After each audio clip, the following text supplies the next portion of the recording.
महाराज जी, कभी कभी मैं अपनी नौकरी और अपने भविष्य को लेकर असुरक्षित महसूस करता हूँ और ये असुरक्षा मुझे बहुत परेशान करती है। इस चिंतन असुरक्षा को दूर करने के क्या लिए है मैं कि क्या जब तक भगवान का भरोसा नहीं होता तो जीव फिर अपनी हैसियत से चिंतन करता है तो उसे परेशानी हो जाती है। देखो, हम एक प्रसंग सुनाते हैं।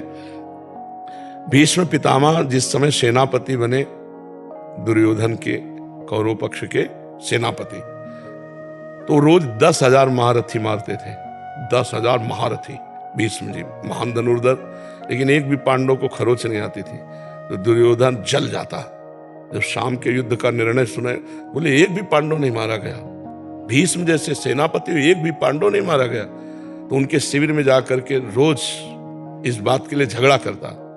तो भीष्म जी भाव में आए तो 5 बाण निकाल के रख दिए और कहा, कल मैं यदि जीवित रहा तो 5 पांडवों का वध निश्चित समझो।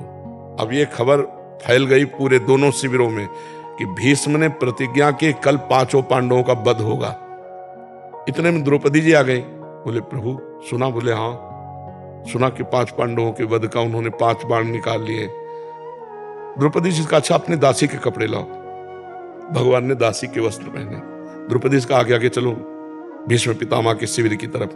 पीछे दासी, आगे द्रौपदी। तो उनका सौभाग्यवती भाव, संध्या का समय था। तो द्रौपदी जी ने हटाया और कहा कि आप प्रण करते हो सौभाग्य उजाड़ने का और आशीर्वाद देते हो सौभाग्यवती भाव का। हम क्या माने कि कौन सा भीष्म सत्य है, सौभाग्य उजाड़ने वाला या सौभाग्य देने वाला?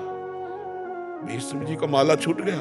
उनका वो कहा जो तुम्हें यहाँ लाया है, क्योंकि इतनी चतुराई से तेरे को यहां तक इस समय पहुंचाना केवल उसी का कार्य है।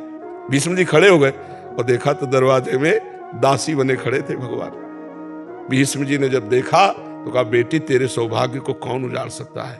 हम जैसे सैकड़ों भीष्म तो भी नहीं उजाड़ सकते, जिसका रक्षक ये गोविंद तुम्हारे लिए दासी बन के आया है। अब भगवान लौट करके आए तो देखा पांडव चैन से सो रहे हैं। तो पांडवों को जगाया, उनका भीष्म ने प्रतिज्ञा की है 5 पांडवों को मारने की। बोले, हाँ पता है। बोले, तुम चैन से सो क्यों रहे हो? बोले, जिसके तुम रक्षक हो तो चैन से हम सोए, आप खुद व्यवस्था करो। तो समझ रहे हो ना, अगर भगवान का भरोसा है तो चैन से सोगे, वो व्यवस्था खुद कर देंगे। और भगवान का भरोसा नहीं तो अपनी परेशानी, अपनी जिम्मेवारी लेने पर हम परेशान हो जाएं, क्योंकि हम मनुष्य हैं। हमारी क्षमता ईश्वरीय शक्ति के आगे नहीं है।